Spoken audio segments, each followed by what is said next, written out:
What's up, motherfuckers? This week's episode of Deck Chair and Yumz podcast is brought to you by, we're still nowhere fucking further forward on our studio, but it looks the part, doesn't it? Yeah. We're very delighted to have our special guest today. The Busted Sofa has returned. Are you gorgeous? Aaron McCann, you're very welcome You back. alright? It's good to see you, It's lovely man. to be here. Don't knock the studio too much either. I think it looks great. It does. It just looked a bit better when we had the unironed drape up behind us that everybody kept pointing out. It's like if Pamela Valentine got cancelled in here and they fucking took half the budget away.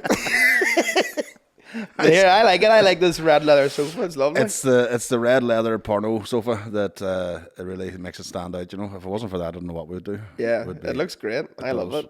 I don't know if we're going to actually have the sofas in the new studio. I don't know. We might, no. Yeah, we might go back to table and chairs. We liked fucking talking to each other. We end up getting the guess. Yeah, but see, I like that. You know, it's more like natural conversation. Nev doesn't like it because of the microphone. Right, Nev? Table and chairs is like, you know, it's a bit more rigid. It's a bit more like, you know. Well, according to Monsieur Bartlett, we'll get more animated if we're at the table. Oh, there you go. Because that's one thing that's missing from Mickey Bartlett. Animation? Is animation. Yeah. Because, as we all know, she's a quiet wee civil critter. Yeah. Yeah. But I don't know, I like leaning on something. I don't know, I feel very naked. It's weird because, like, you know, we just started the fucking Bomb Squad podcast, and literally it's in the same building. It's on the other side, but because I'm sitting on the right hand side as opposed to my usual left, I'm like, I feel weird. It feels weird. I don't know what the fuck crack We is. changed around seats one time, me and Mickey, and people lost their mind as if we're fucking Ant and Deck. Yeah, I was gonna say that's the Ant and Deck syndrome right there. So yeah, well, on that we'll come to that in a bit about the new podcast. Mm-hmm. But yeah, tell us what you've been up to. What have you been at? Last time you were here was a couple of months ago, I think. Yeah, a couple of months ago. Fuck up. Well, like last week was bored as shit because I got a wild bad flu, sir. Oh no. So I was bedridden with that. And just kind of watched a pile of shite on TV. Watched Beef on Netflix. Nice. It's good gear. That's good gear if you're looking for a suggestion for a TV show. Is it a barbecue show? No. No slow cookers involved. Oh, for fuck's You know, just a lot of people murdering people and stuff like that. But a good gear all the same. Mighty. And bar that, now heading to the States now soon. God, your life's wild tough, hey. It's, you know. It's not easy. No, it's not. But hey, someone else did it, you know what I mean? And I came back from Canada, shout out to anybody that's listening that was at them shows. They were ruckus crowds. They were great. Well, that's what I want to chat to you about. So, I mean, you're obviously more than international now, but I mean, what was it like doing gigs in Canada? Because Just a pile of cunts from over I was here. going It was to the say, exact same. is it a pile of people from here? I felt like doing dailies. But then what was great was obviously, so I had like the hour show on the Tuesday, and that was to, like, you know, people that had came for that show. Yeah. Which, you know, I don't think I'm used to that at all. Like the idea of people specifically buying a ticket and then coming to see, like, it feels weird. Yeah, I'm very yeah. grateful for it, eternally grateful, but it is like a weird kind of thing. But I had a great time with them, and then because they like maybe listen to podcasts or stuff like that, they know who you are a bit more, so they give you a bit more grace. Yeah. Whereas sometimes you kind of forget that, like, if you're, you know, coming on to the stage as a stranger to an audience of Canadians, maybe don't open with a priest rape bit, you know. Yeah, that probably, it's a wouldn't tougher sell. Yeah. It's like a kind of, you have to get to know me. You know, you don't come up on the first date fucking, you know, cock rock hard, fucking, you know, throwing about your usual kind of banter. You know, you try and impress them, maybe meet the parents and all that there, put on your best kind of clothes, all that shit. And then 4 or 5 dates cock, in, you know what I mean? Oh, the cock never gets soft, you know. Just tip it down a wee bit. Exactly. Any masking tip there? Or gorilla glue it to your fucking gut if all else fails, you know. But no, like, I have to say, I love performing to the people that came out to see me on the Tuesday. But then what was interesting was on the Thursday, Friday, Saturday, I was just on mixed bill shows. So Right. like I was the only act that wasn't from Canada. The audience were mostly Canadians, a couple of tourists And here and there. how did they go? Loved it. Yeah. Loved it. Mighty. Again, because it's like, you know, you kind of have to set yourself up a wee bit. You have to address the fact you're from Ireland off top. Otherwise, you just absolutely. kind of sit and stare at you a wee bit. Yeah. You know? Especially with the Tyrone accent. Exactly. They're like, is that by international? Is there something wrong with them? So, like, you know, you kind of just, you introduce yourself and you kind of fucking break the initial ice, and it's fun as fuck. Like, it's always, it is fascinating to watch, you know. I did my tour in winter time there, and it was unnerving to see, you know, that level of input from people. Yeah. That who, as you say, had bought tickets for you, because I'm so used to being the club comic. Yeah. That rocks up on the bills, and you just happen to be on, you know. So it was quite, but it was also quite freeing. Do you find that there's like Absolutely, you're not under the pressure? Then you're going right. Okay, as you say, they know your voice, they know who you are, so you can have a bit more fun with it. Absolutely. And like it was my first time realizing that I've been lucky enough to be most of the time doing headline slots in the clubs, but you're very conscious that your time's running out. Not just your time, but the audience's time. Yeah. They've seen 3 or 4 acts already, and you know, whereas the freedom then of doing your own hour is like, oh my god, I can fucking have the crack here. And it's great. You're not rushing. You're not worried about time. You're not worrying about. What I really liked about it was, and it was something I never really thought about until that week, was when I did this show on the Tuesday. You know, afterwards, you know, you're chatting to people and all this here, and you know, there are people that have moved out from Northern Ireland and they're living in Canada now, and they're talking about their experience of doing that. And I was like, oh, I would probably grab a pint with everybody in this audience, like no bother. So that's always a good sign. Yeah, is if you actually like the people that are coming to your fucking show. Definitely, you know? It definitely helps. Like, so that was cool. Like. And so then your plans now. So the Bomb Squad. Let's talk about that. So we know that you're involved with. I don't think anybody listening doesn't know who you are, but just in case. So you are involved. You'd with, be surprised. You are involved with Dirt Civil, obviously yourself and Mr. Gallagher. Yeah. And then there was another Aaron McCann podcast, wasn't there? There was. Oh, you're going back to the SoundCloud days. There was that, but there was also Stop the Word. What was the Stop the Word? Yeah, one? so I just did that during the pandemic because right, okay. during the like lockdown, we couldn't meet up and do the podcast. We weren't that fussed on like Zoom podcasts, so like I would just do like a weekly podcast from my house, and then it's one of them things where like, you know, everyone's coping how they cope during the pandemic, absolutely, right? Yeah. And I remember it was just a great release to fucking go on and like make something and put it out, and then like listen to people's feedback on it and stuff like that. But then I had a Patreon, and I remember like once a week on the Saturday I did like a podcast where I drank like a bottle of pink gin. And then, you know, 2022, like my mate Dolan was like, yeah, I'll be honest, man, I was kind of worried when I seen that. You know, I was like, is he doing all right? Like once a week doing a fucking pink gin podcast. And I was like, yeah, but you know, I was having fun, you know. And it was for the arts. It was exactly.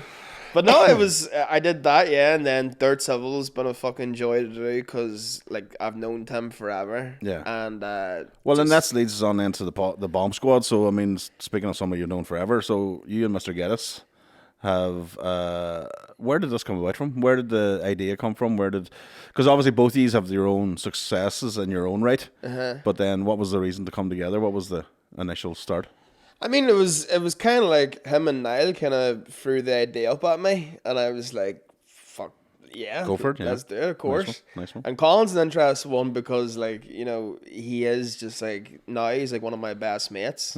But of course, I started off as a fan of him, you know? You were a big fucking fanboy. Do you know what I mean? So it's like, it's cool as fuck that, like, to go from that to, you know, where we're at now. And the podcast again is like, I find it like chatting to you easy peasy, like chatting to like mates of mine in comedy, it's pretty easy. But podcasting is just like, it's a dynamic. So it's like, you know, if you're sitting chatting to someone, but you don't, even in New York I've had it where like I've had comedians on that I'm a fan of, but like we just don't, because you don't know each other. It's like a first impression. It's hard to kind of get any sort of a ball rolling. Whereas if it's like a case of it's someone that's been your friend for a long time, and like you know that you can kind of bounce off each other quite well, that's all you need for a podcast. If you're planning on going the route of having like a co-host or something like that, if you're going solo, it's a different thing altogether. But if you're looking at like doing a podcast, all you really need is a dynamic. Yeah, you want kind of it to feel like for people a conversation that they're a fly on the wall for. So it's got to be a decent conversation. Well, and I think there is there's definitely on this podcast anyway, there's definitely a balance, because if you had two Mickeys, you'd never get anything fucking done. Sometimes my job, I feel like I'm a carer sometimes. Yeah. Like, bring it back in, Mike, bring it back. Yeah. But then sometimes you don't want to stop it because it's fucking genius. Oh, you know course. what I mean? Some of the stuff coming out of them was fucking unreal. So you have to find that it's a hard balance to try and do. Like, yeah. And he you know, that's Mickey, like, so he goes off on. Oh yeah, I've done live podcasts with Mickey, and I'm just like, I should probably just clock off now. There's no point. I should just let him go. Yeah, and Which is great. It's class, and it really is. And I mean, for me, fucking hell, it's unreal. Like, I get to be working with that fucking madman. He keeps you on your toes every week. You have to be, when I say every week, or some weeks you just go, I just can't be bothered, Mick. You go you on ahead there and do an hour there.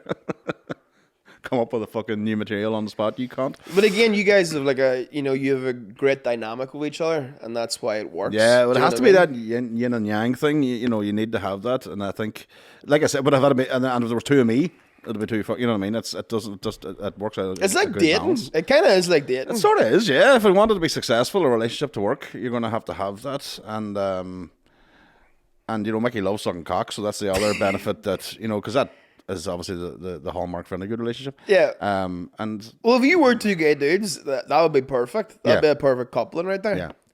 Oh yeah. I would have him in wee miniskirt and all. Like, who'd be the top? I'll be me. Yeah. Top dog. Okay. Yeah, always top dog. Would Mickey be like a power bottom, or like what way would that work? It would just be a normal. Yeah. Just a regular one. Yeah. And then maybe a pillow princess. You heard of that term yet? What's that? A pillow princess is someone that does no work in the bed. They just kind of lie there and get taken care of. I didn't know what to call my wife. Is that what you call it? That's a fucking... And I'm not going to tell her what it means, but I'm going, you're my wee pillow princess. No, don't introduce her to the term, because then she gets to hide behind it. No, I'm going to tell her then. That's all. She's my wee pillow princess. Yeah. I know she doesn't listen to this, she'll never find out. It's hilarious how, say something like that, where it's like, you're lazy in bed, right? And it's like, obviously, like a negative characteristic. But if you make a term for it, it's like, oh, well, I guess it's fine now then. That's the modern world. Just give it a label and then everything's all right. Yeah. There you are. So, I'm a lazy whore. Yeah. just a general. But I can't hide behind that. I'm a lazy whore, which means I walk the streets, but I don't do any work. Yeah, exactly. Exactly. Yeah, so no, Mickey would definitely be the bottom, I would say. He probably would want to get on top some point. I don't know. I've always wanted to be gay. Really? Yeah, I think it would be fucking amazing. I do get the forget about all the sort of obviously the discrimination and all that sort of stuff, but I think we're past that now. Yeah. It's just the fact that I could live with another guy. Yeah. Like, I lived with two gay dudes for 2 months. Yeah. And it was the happiest time of my life. Yeah, I would say the same too, man. We were watching RuPaul's Drag Race, smoking weed. It was a fucking great time. Sounds unreal. And no drama with them. That's what I mean. Because they're men. No drama at all. We just fucking fire a football. And one of them made a lovely focaccia loaf. Jesus, so there you go. See, that's what I mean. This is what I'm talking about. I would absolutely have a fucking field day. Yeah. But fucking born straight. Yeah. Fucking. I know, but here everyone has a burden. Everyone's got their demons. I'm trying to get past it, but I don't know. You got to keep your head up, man. Fight the good fight. Oh, I keep it up like I do, but it's. Sorry, too easy. So yes, Bomb Squad has started now. So I mean, you jumped right into the fucking the new listeners chart or something. You know, next to Rogan. It's fucking crazy. Unbelievable. It was top 6 in the whole. Okay, hell. For all podcasts, which is fucking insane. Maybe. But yeah, I mean, I just kind of have that thing where I'm day by day. I'm having fun with this. This is good crack. Let's just keep this going, and fuck knows what'll happen in the future. See where it goes, huh? Yeah. So then you're going to head back to the United States of America very soon. Heading this day week. So I'm in New York for 2 weeks, and I'm in Austin for a week. Hence why we had, for our patrons listen, that's why we had to bring it forward. Yeah. He was supposed to be here next Tuesday, but we had to swap around and get us. Yeah. So you're heading to where first? Heading to New York first for 2 weeks, and then head to Austin for 1 week. Nice one. Yeah, looking forward to it. And you've gigs in New York, have you? Yeah. Yeah? Yeah. Maybe. Gigs in Austin too, so... And then hopefully maybe call down to Keltony, see what the crack is, if they'll have me on. Rock in just to see what's going on. Rogan's Club, that'd be nice, But I just like going out there and fucking trying to be in the scene of it, and I don't mind at all. Like my friend Spencer out there, he's like, how do you feel going from doing Lavries, where it's packed out every Wednesday and Thursday? And then you're playing the basement of a sushi restaurant. And there's 4 people here, and 2 of them aren't well. And And it's not from the sushi. exactly. And I'm like, I don't give a fuck because like I genuinely, and I hope I don't lose this, but I really do just love performing stand up. That's the bread and butter. That's the thing I love to do. Podcasts are fun too. I love doing them, especially with friends, but stand up is the thing that I love to do. So in any environment, wherever fuck I get the chance to do it, I'm on it. Like, Nah. you could offer me a gig anywhere, I'd fucking take it. Nah. Nah. I've done too many of them 4 people and 6 people gigs that are just too fucking soul destroying. It can be soul destroying, but that can be good for you But as well. America, It's good to have the ego death, like. It's different going out there because obviously, you know, but I'm talking about doing the gigs here to 4 to 6 people was fucking heartbreaking. Well, thankfully, you know, I've took enough 2-7 frees in my time that I've managed to kind of bypass that for now. You know, we'll see how things go. I don't know, it'll fucking creep back on everybody. But you gotta earn your stripes, like, do you know what I mean? Oh, absolutely, and that's the thing, you know, when you watch the new ones coming through now, and you're, you know, I'd be jealous of them sometimes when I go, fuck, imagine 12 years ago when I started that the scene was like it is today. Yeah, You'd absolutely. Fuck, you'd have a field day, but absolutely. they don't realize when, like even 12 years ago. So even probably are you 10 years in it now? 10 years. 10 years. So even when you started, it still was kind of fucking. Oh man, I dull, used like, used to use my EMA money to get a bus to go to Dublin, to go down to like, you know, like what was the gig that we did that time? Do you remember that? The Badass Comedy Club. Do you remember that? Jesus, that'll stay with me to the day I die. That fucking MC. Right. So to set it up, right, Casey's about to go on stage. The MC goes up and does this really like. He did a bit about basically wanting to fuck his sister, and you know it was a new bit, so it didn't go down that well. Do you know what I mean? Unlike a sister. And then the bit dies in its ass, and then the guy goes, "Ladies and gentlemen, please welcome to the stage. He's a Nordy, Connor Keys." And you just went on to like people being like, "What the fuck was that?" It's the only time I've watched a gig where the MC killed the room 5 times in a night. Yeah. Every act did okay. Every act, considering what they were presented as, every act did okay, got the room back, and then he would up, killed it dead again. Yeah. And then the next person to go back and start from the fucking bottom, go up. That's where you should bring in the relay style, where it's like the acts will just we'll do it ourselves. Like, and I remember, I can't remember the name of the female headliner. I can't remember either. Was she Darcy? I think so. Somebody yeah. Darcy, and you know the audience they had given up. Yeah. They had dealt with your man's and had to deal with his shit for so long that she got the brunt. Yeah. She got punished then by the audience for what he, and I was like, that's not fair. And It's not fair. Is it Eve Darcy? I remember thinking that's not fair. She had no chance because of that fucking ball bag. Now, thankfully, I don't think he does it anymore. I haven't heard the name anywhere. I would be very surprised. Maybe though he's turned the sister fucking bit into a closer, and he's doing the 3 Arena next week. I wouldn't surprise you. You know what I mean? He's opening for Bill Burr at the minute, and he's switching on the Christmas lights in Leitrim. The guy's a fucking superstar. 30,000 on his Patreon. Oh, you know fucking rightly, yeah. He's driving a fucking Lambo there.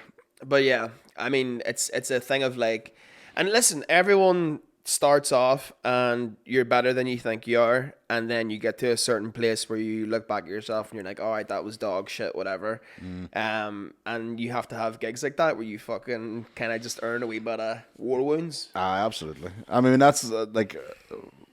Mickey has said this before, and Murphy said to me recently as well. It's like when you're talking to other comedians, I don't want to hear how well you did. Yeah. I want to hear your horror stories. Yeah. I want to hear the death. Yeah. I want to hear what was the room like, what happened, what caused it. I want to hear that shit. I don't want to hear how well you did. You want to get into horror stories? Go on. I remember one time doing a gig in LA, and it was like I did kill Tony, and this guy came up to me and was like, I run this gig. It's about 45 minutes outside of here, right? Now, I did another gig in Huntington Beach. It wasn't there. It was somewhere else. I can't remember the fucking name of it now. But anyway, I got a guy who was driving. He was opening for me. And we both went down to this gig. And the way they had it, right, was it was booked as a gig with a mic before it. So I was lying down thinking... A gig with a what before it? Like an open mic. Oh, an open mic, okay. So I was lying down thinking, fuck, this is great. I've got a show now. I've got a fucking opener. This is going to be fucking lethal, right? We go down, sir. And literally, it's a packed out room. but 95% of the people were comics. And I watched the room, just one person after each other leave, right? But then we still had like 40 people in the room. I was like, this is good. Then the last person for the mic goes on, right? And literally 40 people walked out. They brought like all their friends and family to watch them. Oh, no way. So now I'm left with what you're talking about, which was 4 people in the room. You know, please welcome to stage your headliner. Oh, man, the fucking pain of that. Yeah. And there's nothing you can do. I mean, I remember, I've said this before in the podcast, I remember being in the gig one time and turning up and there were 6 people and the room held 150. Yeah. And I remember saying to the promoter, who should have fucking listened to me, I said, listen, I drove all the way to the back end of Donegal and I got there and 6 people and I said, listen, man. You know, and it was a comedy club, it wasn't my show or anything. But I said to the promoter, I was look, send them home. Yeah. I won't even I don't need a fee. Yeah. I was like, send the 6 people home. 4 of them came from the front bar, just send them to go back to their seats. Yeah. You know, no, but we need to put on a show in case there's a load of walk-ins come in. Had to go on and do 6 people. Now, in fairness, 100% record, I got all 6 of them laughing. There you go. But That hit rate. it's fucking sold. It's driving home. I remember that and a gig I did with in Dublin, and had to travel home with who was with me? Terry McHugh, maybe. And I remember contemplating my life. Oh, I've had a few of them too. Oh, yeah. Like, what the fuck am I doing? Like, I remember opening for Paddy Kilty. And Why'd you do that? I was 2 years in.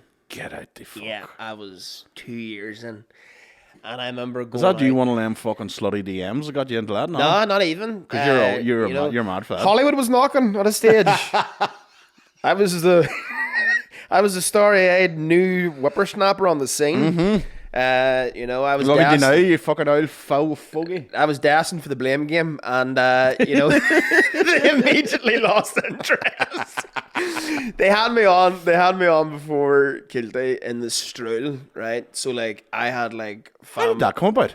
This was like, so I had done a gig, and I think it was like his agent was at the gig. Oh, right, Had okay. seen me and then had words after and was like, we'll get you open for Patrick. And I rang up my man. I was like, you may stop peeling them spuds because we don't have to fucking live like this anymore. I was like, I've just had the hand of God come down to me and it's over now, right? And we're interviewing 4 housemaids tomorrow to get ready for it. Man, I go up, right? And it's in the street and it's packed out and I've got like, you know, people that had never seen me perform before, had never been to a Lavery's or anything like that, had like came to this. This was their first time seeing me. And I went out there and I ate like a sushi carousel of cock, just one after the other, just non-stop. And like, I go out, right? I said, I had a joke about Beyonce. Mm-hmm. And I could see just these confused faces in the first 3 rows. And I was like, if these motherfuckers don't know who Beyonce is, my Tinder material's gonna eat dick. Everything's gonna eat dick. It's And then mad, I think like- I had a bit at the time where I used to work as a waiter and I had this really ignorant doll. In Oh, yeah, the restaurant. High School Musical bit. Yeah. No. This is an old, even older older bit. than that again, right? So this was like a bit where it was like a doll was like something about a straw or something, and I was like, you know, as a waiter, you can't really vocally say how you feel about a customer, so you end up having like really dark thoughts. Mm-hmm. And I just imagined this doll as like a DOE advert, and I said that in the Stroll, and sir, you could have heard mice have sex on cotton wool balls, like, and that's how I learned to read the room. And literally, Well, I tell you, at least you did. yeah, There's yeah. many fuckers still doing it now that doesn't know how to read a room. Yeah. Oh, well, that's a crash test course. Oh, like. absolutely. But yeah. So There's nothing like a death but to fucking... oh, dude, I remember going back to that green room after, and like he was there and his agent was there, and like I was just like took one more free Ballygowan and got the fuck out of there. I was like, I remember sitting on my bunk bed, like looking at the roof, being like, wow, maybe I didn't find my life's purpose. But yeah, it's- again, it's good though, because it's like I think like especially when you're starting out, if you've been lucky with gigs when you're starting out, where it's like my first gig was dailies, which is like a fucking dream. Same as me, You know what I yeah, mean? yeah. So it's like that's such a high standard of a gig to start at, and the MC that night brought me on and was like, this is a new comedian. You know what I mean? It's his first time ever on stage and all this here, and it like sets the room up to like Yeah. give you a chance at least. And then maybe you go on a string of like 3 or 4 good gigs and you're like, fucking hell, like I'm really good at this. And then you properly eat it for the first time. Yeah. And it just resets everything. Yeah. It still happens today for Yeah. me.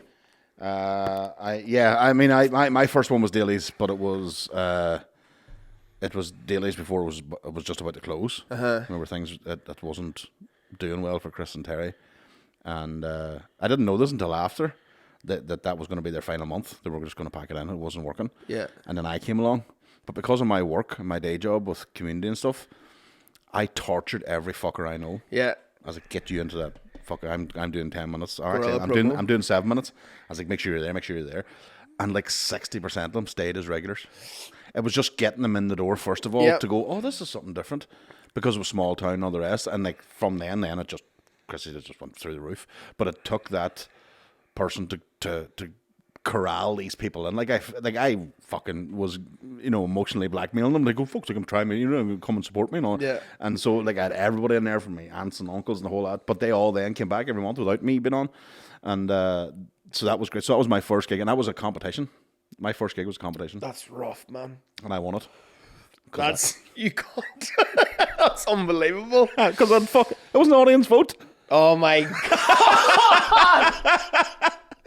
90% of the audience were with me. Man, I brought all these people with me, so You want a comedy competition and fucking audience vote where your whole family tree's there, and you've won a boxing competition because you're the only one in your weight category. listen, That's amazing.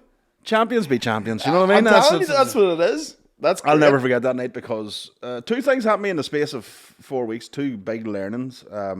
One was don't trust the competition. That was the first thing. I shouldn't have entered any more after that. I did enter a few, but I shouldn't have, because on the night, Niamh Marin fucking destroyed. Yeah. Niamh Marin should have won that. Yeah, she's a thunderstorm. Like, unbelievable. Should have won that, and then didn't, because I did. And Sorry, Dave. sorry, Niamh. There was £80 prize money. I'll never forget that, because one of my mates came up to me and was like, Jesus Christ. one of my mates came up and went, you better be giving fucking half that to her. She won that. I was going, tell her to go fuck herself. Yeah. But who else was on? Woodsy was on it. Maybe Darren Matthews. A couple of ones that we knew that are still about today that were on it. But then my second gig. Oh, sorry. The second learning I learned was Niamh stormed that well on the night of the competition that Chrissy asked her back the following month. And she did the exact same set the following month and died in her hole. And that was me looking, because I had the boys, I had a couple of mates. I was like, "What do you say, Estelle? She's fucking amazing."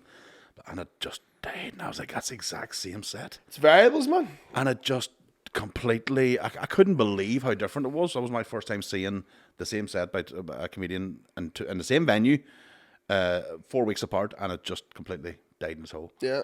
And that was learning. But my second gig after the competition was the one in Muff. I've always told the story of Hilarious. Muff. So that was such a come down. I left that competition going, fucking, this is it, boys. That's it. I know. Bring on the Muff. I don't give a fuck. Then on the way home going, what the fuck was that? But you still get it nowadays, like you could be on a good string of gigs, and then you do one where it's like things aren't hitting how you expect them to Or hit. if it's a new venue. Yeah. I always find that if it's a new venue or a new comedy club, it's wide open to the possibility that they don't know what they're doing. Oh, fucking, speaking of new clubs, I got to shout out Boys' new club, The Kosh. In The Kosh, it's fucking lethal. You're doing it, is this coming up? End of May. It's lethal. You're going to have a great time. Because again, like you said, because it's the new venue, you kind of get there, and like it's a big old place, like, it's like 200 people. Yeah. So you're kind of just like, fuck, I hope everything's grand, and hope the crowd's good and all, but Derry's almost like it's like a cheat code. It's like you're almost guaranteed a good gig every time you go down there. Like. Yeah, it's such a great spot to play in. But also Boyle had great teaching from me. That's it. But genuinely, there was things that I would things that I learned from dailies of running dailies that I've passed on to Boyle, for instance, for the boiler room and then for the cars. And sometimes they're simple things, but people don't think about them. Yeah. And it's not until you're in the middle of it and you realise, there's certain... Well, that's the thing, because it's like, it should be the simplest thing in the world to set up, but there's so many variables that go into if something's a good room or not. Yeah. You were doing a gig before and you walk into the place and you're like, where's the gig? And they're like, this is it. Mm-hmm. I had that in New York. I had that in a pub in... I want to say Cookstown. Right. Now, Mickey told a story recently of doing the one in Cookstown, and more or less what he talked about was the same thing happened to me. Yeah. Nobody even looked up and went on stage. Yeah. But I can understand that. That was me 10 years ago. This was Mickey the day after his Waterfront Hall show last year. Nobody looked up. Again, but such a come down to play the Waterfront. Yeah, to do, and that's why I wanted to grab. I said to him, I want to grab you by the fucking head and go, give me your diary. Yeah. Because who the fuck puts in a shitty gig in Cookstown the day after doing a Waterfront Hall? Like? But like, I get it. I do get it because he just wants to perform. No, there's a want to perform, and then there's fucking psychosis. Yeah. You know what I mean? There's take a fucking break. Now, don't. How could you class? I'm not saying don't do Cookstown. I'm just saying don't do it the day after Waterfront Hall. Yeah. And of course, what happened? He felt like fucking shit after it, and the whole Waterfront Hall goodness was washed away with the fucking the bad gig. So just schedule it a bit better is what I'm saying. Like you're not going to be able to control whether or not you have a good audience or not. That's just the way it is. But yeah, I've walked into some places now, and I thought, oh fuck. I remember. Do you remember the guy used to? Or you made me about. There was a guy who used to run gigs in Ards. Don't think so. And he would have put on competitions as well, and. When I think about it, like I turned up to many of them and stuff, and you were just the comedians were the only people there. Yeah, the accents. There was nobody else watching. You're like, what the fuck am I doing? What have I driven all the way to fucking Ards for this shit? Yeah.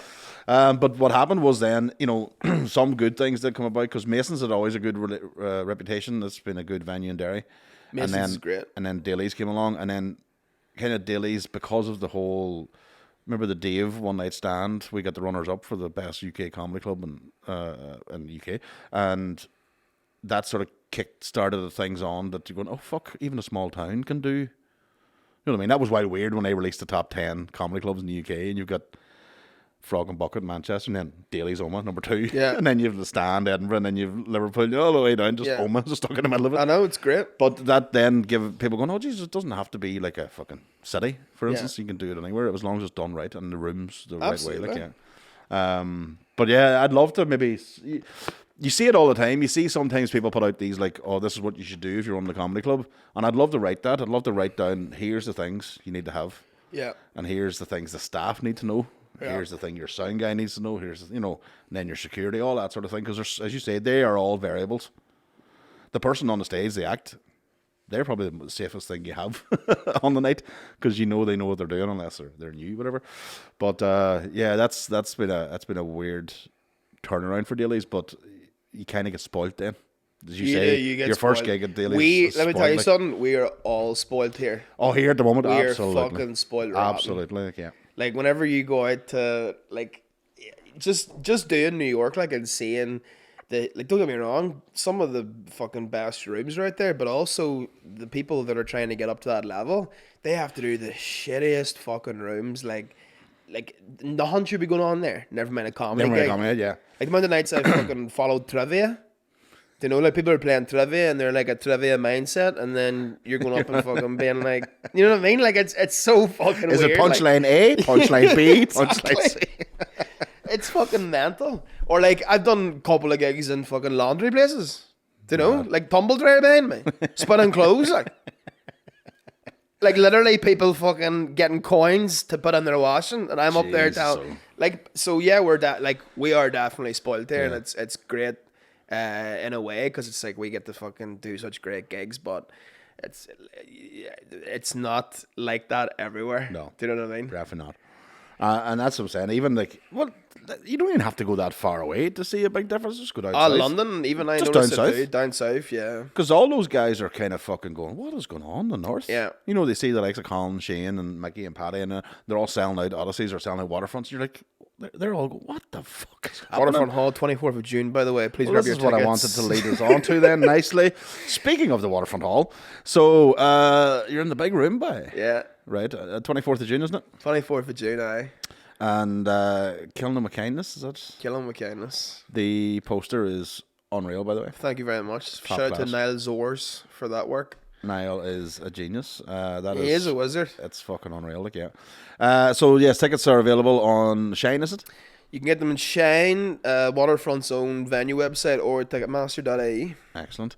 And you looking forward to it?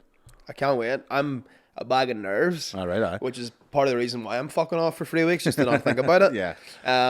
But yeah, I can't wait. Like, I think it's crazy that I get to play there. Definitely imposter syndrome kind of tickles at me when I think about it. But yeah, I can't wait. Do you not think I would get worried if people didn't have imposter syndrome? If I see somebody that has lost that, even an inkling of that, I don't mean to be crippled by it, but I mean just to have at least a wee bit of going, fuck, should I, I mean, I'm so jealous. I would fucking love that. I'd love to be on here and be like, fucking right, I'm doing the Waterfront. Where the fuck else you gonna be doing? Do you know what I mean? Like, I'd love to be that person, but I just, like... No, I don't think... if you were that person, you wouldn't be doing the Waterfront. I think Do it you know what I actually... mean? It's like... It gets worse the more that I'm doing. Do you know what I mean? Like, that's the fucking weird part. Like, the more gigs I get to do, the more kind of like it gets worse almost. Yeah. It's so fucking weird. Right. No, I'm happy enough. Don't get me wrong, I'm happy as shit. I'm living the fucking best years of my life right now, but it definitely is like a wee thing where I'm like, you know what I mean? I don't know if you feel the same, but you're always expecting that wee tap on the shoulder and go, here, mate, you're in the wrong place here. Yeah. Like, I appreciate you all buying tickets, but I don't know what the fuck you seeing me. I don't see it.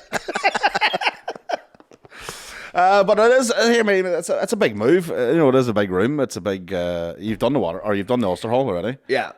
So it is the natural step up to the next level. Like, but yeah. So then, once we get Waterfront done, what's the plans for the rest of the year? Retire.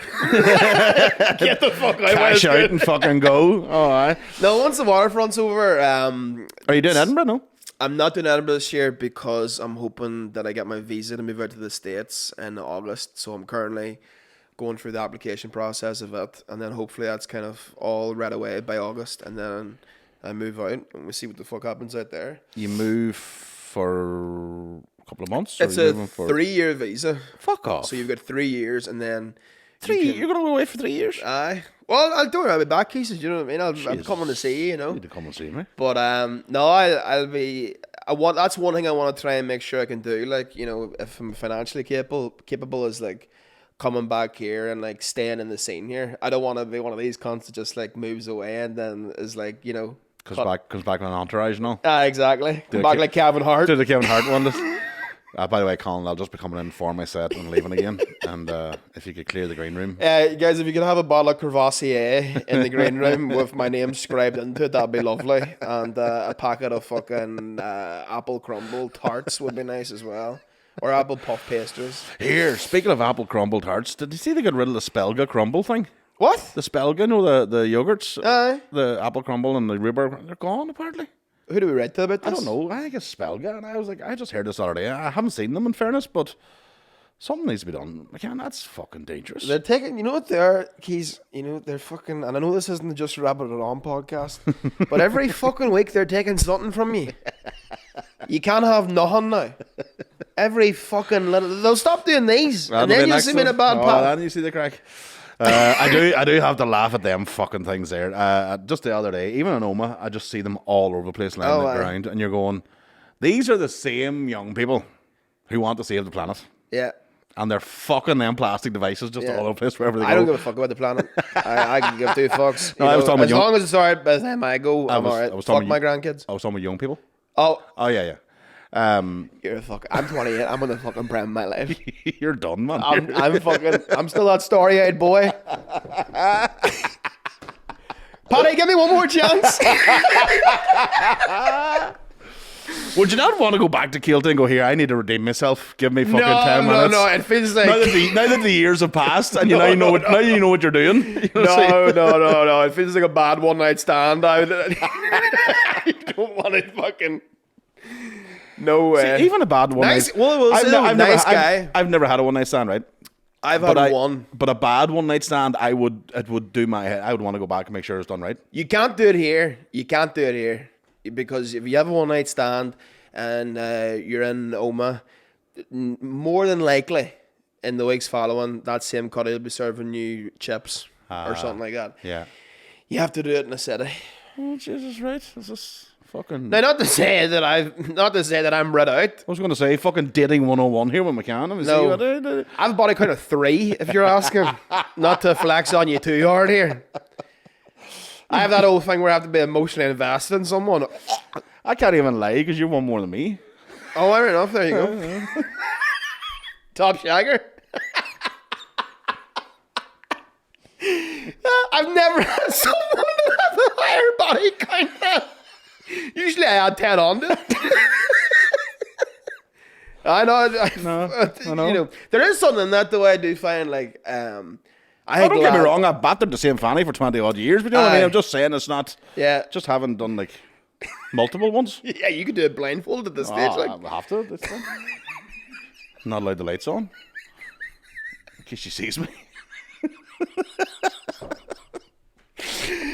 Oh fuck! No, I do think though there's something like there's something about fellas that like you know they need to go out and like fucking ride a stranger, and I'm like it just sounds like too quite much a few admin. of them boys. I know quite a few of them boys, even in my younger years, and I remember thinking part of me I'd love to be the guy, but I also would hate to be the guy. No, because I would be like you. I would have that fear of meeting the person and then being served by them, or me serving them, or whatever the case would be. I was just nah. No. Too much. If I have sex with someone, like we either have to get married or you need to die. I can't see you again. Do you know what I mean? My cock's like the ring. Your cock ring? Not like the video tape you watched 7 days later. I've definitely said that before, but cut me some slack. I've done 19 podcasts this week. My cock's like the ring. There's always a wee Japanese girl in front of it. Gonna have Claire's accessories down there, for fuck's sake. Do you ever talk to your producer on the podcast? Who, that boy over there? Yeah. The odd time, we don't give him a mic or anything because... What's your body count? So you know, that's into double figures. He's got gangrene in his cock, bastard. Definitely. And my issue is I can't even I can't do what you do and add 10 on, because if I even add one on, the secret's out now. But... Well, that's what I mean. If I even add one on, the wife will be like, "Who was that?" So I can't lie. I have to go, that's 2. Yeah. I don't really give a shit. Like if I met someone and they had like a high body count, I wouldn't really care. Wouldn't bother me either. No. I wouldn't give a shit. Like there's some people I've spoke to the fellas before and they're like, if it's over, like whatever. But I don't think there is a body count that doesn't hurt you a wee bit. You know, you're like 5. Jesus Christ. I thought this was my princess. No, I don't know about that. I don't think it's a conversation should ever happen, to be honest with you. But it does happen. Oh, I know it does, but I don't think in a relationship it should happen. Yeah. I think either side. Yeah. Because men will never tell the truth. Yeah. And, you know. And I'll never tell the truth, but not for the reason you think. Yeah. I don't want you to think you're with a fucking weirdo. I like 47. I do, yeah. I know boys who have quite a high body count, and I just and I say to them, I remember having that conversation with them, going, "Do you not like freak out when you see them on the street when you walk?" No, I don't give a fuck. I was like, Mad. I would love to be the guy. Mad. I know a boy, right? I have to be very careful if I say anything because sometimes it gets back to people and it goes back to fucking. But this boy was used to live a couple of parks away from us, but we knew him on the road, and he was having a one night stand with a woman, and he knew the woman had a child, didn't know who or what, you know, what age or whatever. And he says, "Here we are, in the full swing of things, and up comes this wee head from the crib, the cot next to the fucking." And I was like, "Get out!" Now this is 22 years ago. Oh my god! And I was chatting to. I hadn't seen him in maybe fucking 10, 12 years, and I seen him Baby's recently. up like the neighbor from Home Improvement. Fucking Wilson. He said exactly that. He was like, this wee smiley face. And he says, I'm doing the business. Going, what the fuck is a child there? And I just finished. Did the fuck? I just kept going. Just closed my eyes. And, right? But now, that child is now 22. Oh my god! And I met him recently. I said, he goes, I was served in a bar, in a restaurant. And I was like, it was obviously, that was a baby, like, at the time, didn't know. But I'm sitting getting my chicken goujons put down in front of me and going, Jesus, you watch me ride your ma. Sir. I remember, That's what I'm saying. I just couldn't. And now he was drunk, obviously, because it's the only way you could do that would to be drunk. Oh, you'd have to be a statement. You'd have to be. There's no way you're sober going, oh, Jesus, there's a child there, and then keep going. I have one. The fact he just closed his eyes is fucking mental. I just not think about it. See no evil, hear no evil. But like I remember, not as bad as that, but me and my girlfriend at the time, like we were both living in LA, and she organized like a trip for us, and we ended up going to Mexico. So we went to fucking Tijuana, and she got like an Airbnb. And like we pulled up to the house, and I was like, "Oh my god, this is fucking gorgeous! She's fucking nailed this." I was like, "This is we have this whole house for fucking 2 days." We walk in now, full fucking family with like a wean, right? Like just sit and watch TV, and I was like, "Is this their own house? What's the crack?" And they're like, "Yeah, no, we're Airbnb hosts. Like your room's upstairs. Anything you guys want, like just come down." And like she was like, "Yeah, I booked this because it was cheaper." And I was like, "I'd rather we slept in the car." I was like, "I can't. Are you fucking serious?" So we like the son's there, right? And the son's watching WWE wrestling, and he's running about with a belt and all, and he's fucking giving it this here. And then we go upstairs. I put in a shift, right? And I put on a shift. I clock in, and fucking like I just couldn't. I had to like take that out of my head that we're in this people's, like we're in their home, like, and then we just have sex, and then I go downstairs and the kid's there with a belt. I'm like, "Hey, champ, how are you?" After only fucking, you know what I mean? It was so weird. Do you know what? Where I went with that? I thought you were not going to have sex, just watch a wrestling with the kid. That's the type of cunt you are. I went, hold on, John Cena's on downstairs. Yeah. Well, looking back, that was the option I probably should have taken. You know. All them months at the gum clinic. Should have just watched the wrestling. That's trauma, you know. You can't get gaslit by John Cena. Well, actually, you can. Does gaslight because he says that you can't see him. We all see you, John. I wouldn't have known what you were talking about there. Only I seen that very recently. Yeah, John Cena. Yeah. Yeah.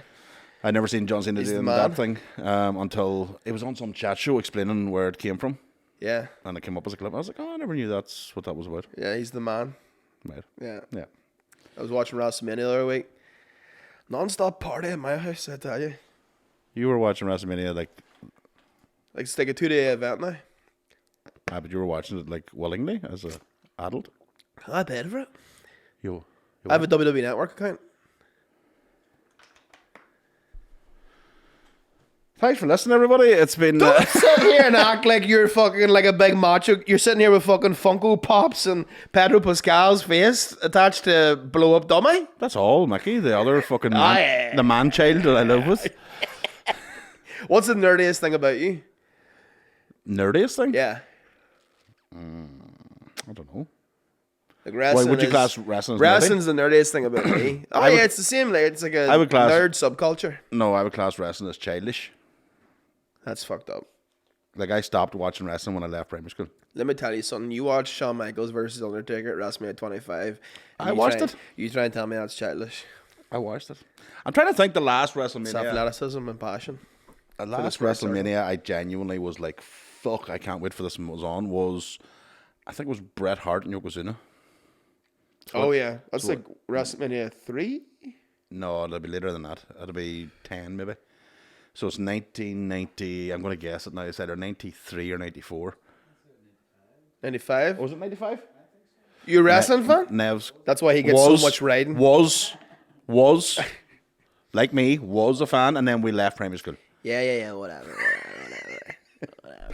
That was the one where Hulk Hogan came in the middle of it then and fucking power slammed. Yeah. It was in it. You see Hogan's sax tape? What? You see Hogan's sax tape? What? Hogan has a sax tape. No, he doesn't. Hogan has a sax tape, yeah. Like, from today or like back in today? Let me double check this. Or actually, no, I'm not. But yeah, there was something about like some sort of a sex tape scandal, wasn't there? With Hulk Hogan, yeah. I gotta watch that. I don't think it's as exciting as you think it is. You know, he doesn't Does he like rip the top a off? t-shirt and all. You know, Fuck me. it's more just him. Like I think he's recording like a fucking Motorola Razor or something. You know, I don't know. Does he do it to the rhythm of the fucking theme tune? I am a man, American. Fight for what's right. Fight for your life. See, still in you. Still there, boy. Still there. Actually, what happened was I recently might have had a dodgy Fire Stick that has all the WrestleManias on it. So I went back to find, like, there was an earlier one with Ultimate Warrior and all that sort of crack. I was like, oh, fuck. And then when you watch it now, you're just going, I understand now. I liked it as a child. Yeah. Well, you see, that's the thing. Like, don't get me wrong. I'm not watching it every week, but I keep tabs. Right. You know, it's a piece of me that I like to keep alive. Yeah. You know? Yeah. All right. It's also weird. There's like 3 Irish wrestlers on the roster right now that are like superstars. Like they're performing in like arenas with 80,000 people, and they're not that talked about in Irish media. That's pretty crazy. Didn't even know there was Irish wrestlers. Exactly. Becky Lynch, Finn Balor, and oh fuck me, who's the other one now? Oh, Sheamus. Just You know? Sheamus? Yeah, just Sheamus. His wrestling name? Sheamus? Yeah. The Celtic Warrior, Sheamus. Anybody call him Shamey? No. No. But yes, Sheamus. Right. I swear to God. What, do they have any stereotypical fucking Irish things that they come out with? He used to come out with like a big like Celtic cross like chain. Right. And the guy's milky, like the guy's like same kind of complexion as me, Yeah. just a real drumstick squashy. Right. And he comes out and he baits his chest and it immediately turns red, and it's great, like. Excellent. Yeah. Well done, Shamey. That's top class. Exactly. So any other childish things you'd like to watch, or? I like cartoons, Right, okay. like both adult and like I used to watch Adventure Time with my nephews and nieces. And they weren't even interested in it? And then it was like my thing then. I was like, you don't even fucking understand what's going on here, you fucking culturalist cunts. I just watch it myself then, you know. You don't understand the depth of the characters. But yeah, no, I'm definitely a fucking big child, like, for sure. But Yeah. But we love you for it. Yeah. Yeah. So what would be your go-to now if you were to like the end of the night after a gig and you want to watch something that you just put on the background? What's your go-to? I love South Park. I love watching South Park. Post gig chilling, probably just whatever series I'm into at the minute. Or you would actually go. I say I wouldn't have the mindset to go and watch something I'm actually following. You know what I mean? Yeah, no. I just want to put something in the Well, background. to be fair, after most gigs, I tend to actually watch stand up because okay. I'm so zinged up from the performance, and then come home and then I'm like, fuck, I kind of can't really take my mind out of it right now. So I actually will write. I've been writing a lot post gigs, which is good, because I never used to do that. But yeah, I'll probably just like watch stand up or anything. And tell me then, obviously we know there is no mad rock and roll lifestyle of the comedian. No. Mickey's the closest we have to Shane McGowan, like, of our... Yeah, I'll dip in and out of that lifestyle with Mick, you know? Like, if I feel like I want a real good blowout, I'll book him for a 2-day bender. Oh, yeah. I mean, He's always there. That's why it's called a deck chair. Yeah. I mean, it takes no more... I was going to say it only takes 2... It doesn't even take a second question. It was...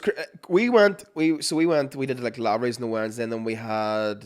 No, sorry, we had Lavery's on the Thursday, and then had the Kosh on the Friday. Mm-hmm. And I remember we were going to do like... Or no, it was Lavery's Wednesday and Thursday, and we were going down to the Kosh on Friday. That was it. So we were like, right, we'll do Wednesday and Thursday, me and you will go on the pish, right? And then we hit it hard as fuck on a Wednesday. Like, went back to his flat. He went through a bottle of whiskey. And then the next day, I witnessed it firsthand in Manchester too, yeah. We were both hungover as fuck. And he was like, here, I don't think I can go there, McCann. I don't think I can do it. And I was like, that's all right, man. I was like, I don't mind taking a night off either. Like, but then I'd went for a walk and kind of got something to eat. And I was like, fuck, I'd actually love to go on the rip now. And I came back to his, and he's like, nah, man. He's like, you stay over, but like, I'm not gonna go on the rip tonight. And then we did he actually say that? Yeah. So we land down the Lavery's, right? And I go into the green room, and I go, come on, like you're feeling it. And he goes, nah, man, I can't be fucked. I'm fucking dying all day. I'm wild bad neck. And then literally, someone came into the green room with a fucking double Jameson and ginger for him in a pint glass, and I was like, what's that? And he goes, you thought you had me, you bastard. Oh man, different level. Just I love it. I love different levels. And again, I wish I had what both these have, which is that freedom to go, fuck, will we do 2 days or one? it. Yeah, the 2-day bender is great. Although sometimes the second day, if you've really took the hand out of it the first night, it can be hard to get drunk on the second night. I the only time I can ever do like a second day after a first day bender is if it's one of three things. It has to be a wedding, a music festival. That's the only other thing. Or if I'm on a stag weekend. Yeah. Where I can't get home, I can't get out. I have to do it. I need to go to a music festival again, man. I love those things. Yeah. It's so much fun. Yeah, I haven't been to one since I got arrested, but Fog life. 2009, that was 13 years, 14 years. Okay, hell. Good times, but no, I love it. I remember my first ever music festival was Tea in the Park, and it was tea out of the park. And I remember, like, it was me and my friend Andy. We were GCSE, man. Like, we hadn't been exposed to anything like that before. Jesus Christ. We went down, hey, and it was just 80,000, like, fucking tracksuits jumping up and down. And we went down it, and, like, campsite, whole works. We met these people from Glasgow who are still friends of mine to this day. They come to any gig. Oh, I met them. Remember they came to Edinburgh? Oh, yeah. I remember I went down to the bus that you guys had. It sounded like a fucking West Ham Millwall game. And I remember Bowsy, like, white as a ghost downstairs, being like, we can't, they're too rowdy. I had a great time with them. Aye, they're great. Had fucking great crack. They're fucking great. Yeah. They know how to live life. Oh, absolutely. But yeah, I remember, like, we went out there and, like, it was just, like, sensory overload. It was like, my mate Andy ended up doing fucking ketamine off acoustic guitar. It was the first time I seen either of them things in real life. Never seen an acoustic guitar in my life. Never seen Cat. I was like, holy fuck, I'm really through in the deep end here. But it was great times. Man, we had some fucking great trips to Oxygen too. Like, it was until that last one. Yeah, I'll never forget, like, 2 o'clock in the morning, and we were playing Last of the Flaming Assholes, right? And there were 6 of them lined up. Did you ever play it? Never, no, but I've heard about it. And so everybody's fucking trousers has to be down by the ankles. Yeah. And you stuff your arse with toilet paper. Yeah. And you light it. And you have to run. Yeah. And then the first one that pulls the paper out of their ass is this is why men live shorter lives. the Last of the Flaming Assholes. You have never witnessed anything until you see 6 drunk men with trousers at their ankles and sparks flying out of their hole running through Oxygen. Oh, I've seen sparks come out of my hole. Jeans on a hot day. Oh, aye, when I think of it now, I'm too old for that shit to get old. Nah, sir, it's a mindset thing. It sort of is, but I don't know if I get shit in a lunchbox again. You know what I mean? It's just like, I will maybe retire that. Yeah, maybe. Yeah, that maybe would be something I wouldn't want to do again. But you shit in a lunchbox. Yeah. Did you fill it out? It was a big lunchbox. Aye. Did you fill it out? Aye. Good man. I emptied the sandwich out of the first bit. I thought about my mate. I was like, fuck, you wouldn't want to eat them, so I'll throw them out now. Oh, the joys. Shit in a lunchbox. Aye. I love the idea of, like, your wife being like, oh, fuck, he's probably out there cheating on me. And then it cuts to reality and you're shitting in a lunchbox. Yeah, in the middle of a car park in a field.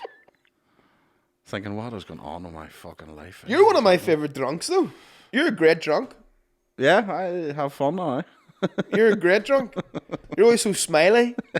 I remember the comedian's Christmas Do.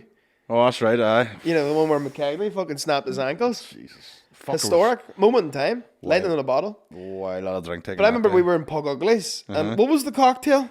Oh, it was a Mexican something. Mexican. Oh, fuck, I can't. It was green in a way. But I remember, like, just seeing you having that there, pinky in there, and I was like, that man there is fucking, it's like the essence of King Farouk in the fucking room of me. You were living life, hey? Oh, deadly. It's not often I get out. I don't, you can see that? like a child at Disneyland. It was like fucking amazing. Wearing fucking bug uglies. Swear to God, it was unreal. Fucking best day in a long time. Yeah, I do. I do get quite happy when I'm drunk. Yeah.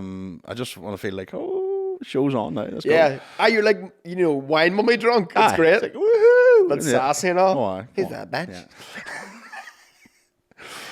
Yeah, I think if you played the clip of McKegney falling off the stage and breaking his ankle, if you were able to wind back 30 seconds, you'll see me fucking having William Thompson bent over me slapping him. Yeah. Yeah.